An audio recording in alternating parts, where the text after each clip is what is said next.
Firstly, why did the NIDF restructure its funds? Thank you, Fenley.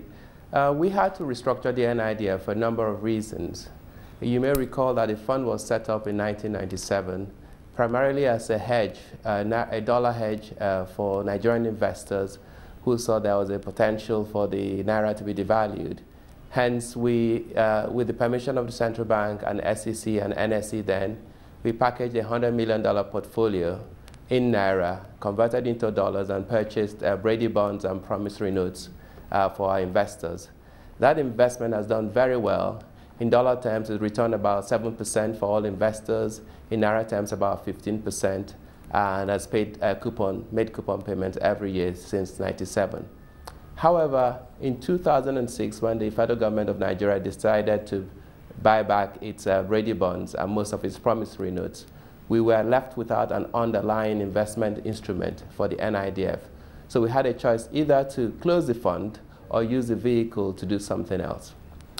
Simultaneously, the Nigerian domestic debt market had been growing over the years.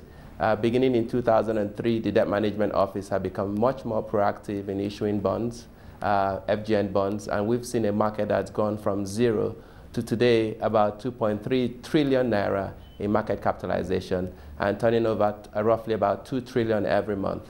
So we have just now restructured the NIDF.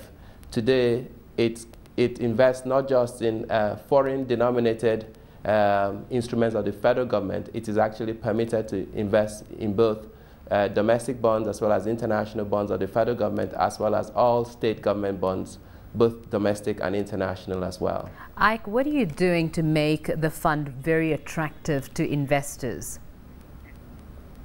The key thing we are doing for investors is to make the fund much more liquid. The fund was set up as an investment trust. As you may know, in the Nigerian capital market, it's not quite a good understanding of investment trust. So the fund itself was not very liquid all those years that it had been around.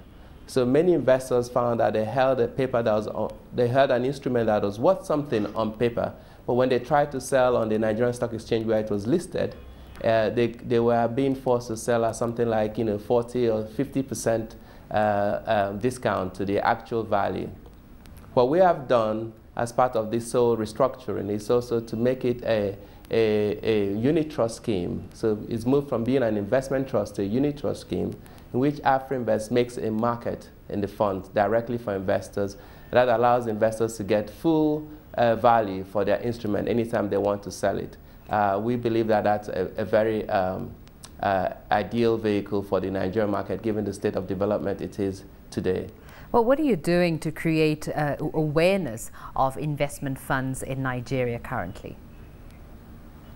Well, we just held the formal launch of the NIDF this afternoon. We had we were graced by the distinguished Honorable Minister of Finance, Dr. Mansour Mukhtar, was the guest of honor. Dr. Abraham Wankwa was the keynote speaker. And we had quite a number of other dignitaries from the Director General of SEC, the Director General of the PENCOM sent a representative, the President of the Nigerian Stock Exchange, Aliko Dangote, was there, and various other dignitaries. That is part of a process of a month-long enlightenment campaign that we'll be carrying across Nigeria to enlighten investors about the opportunities in the bond market. Every day you hear about the Nigerian Stock Exchange and whether it's gone up 1% or down 2%.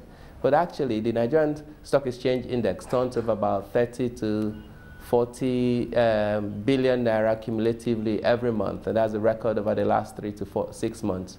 On the other hand, the Nigerian bond market, represented mostly by FGN bonds, turns over about 2 to 2.5 trillion every month. That's significantly more, and we think investors should really take advantage of this deep market. Well, prior to restructuring the fund, there used to be a huge price disparity. Why was that?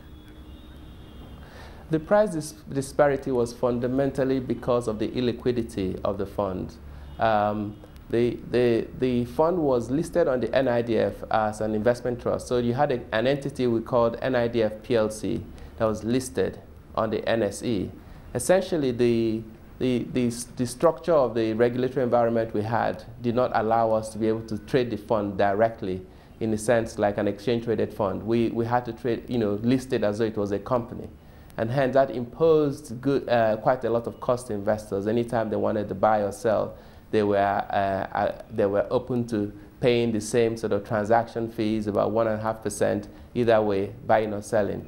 And that is not an efficient way for a bond fund to trade, knowing that spreads are very thin, and you have quite a high degree of turnover, but you like to be looking at something like 5 basis points rather than 0.5%.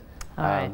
That was the one thing that discouraged investors from trading those funds. And hence, when, as you saw, starting in March 2008, the Nigerian Stock Exchange began to experience significant volatility and declines, you also found that the face value or the market price of the fund went down, was pushed down by the overall market sentiment, even though it was not really an equity All right, security. Ike, we're going to have to leave it there. But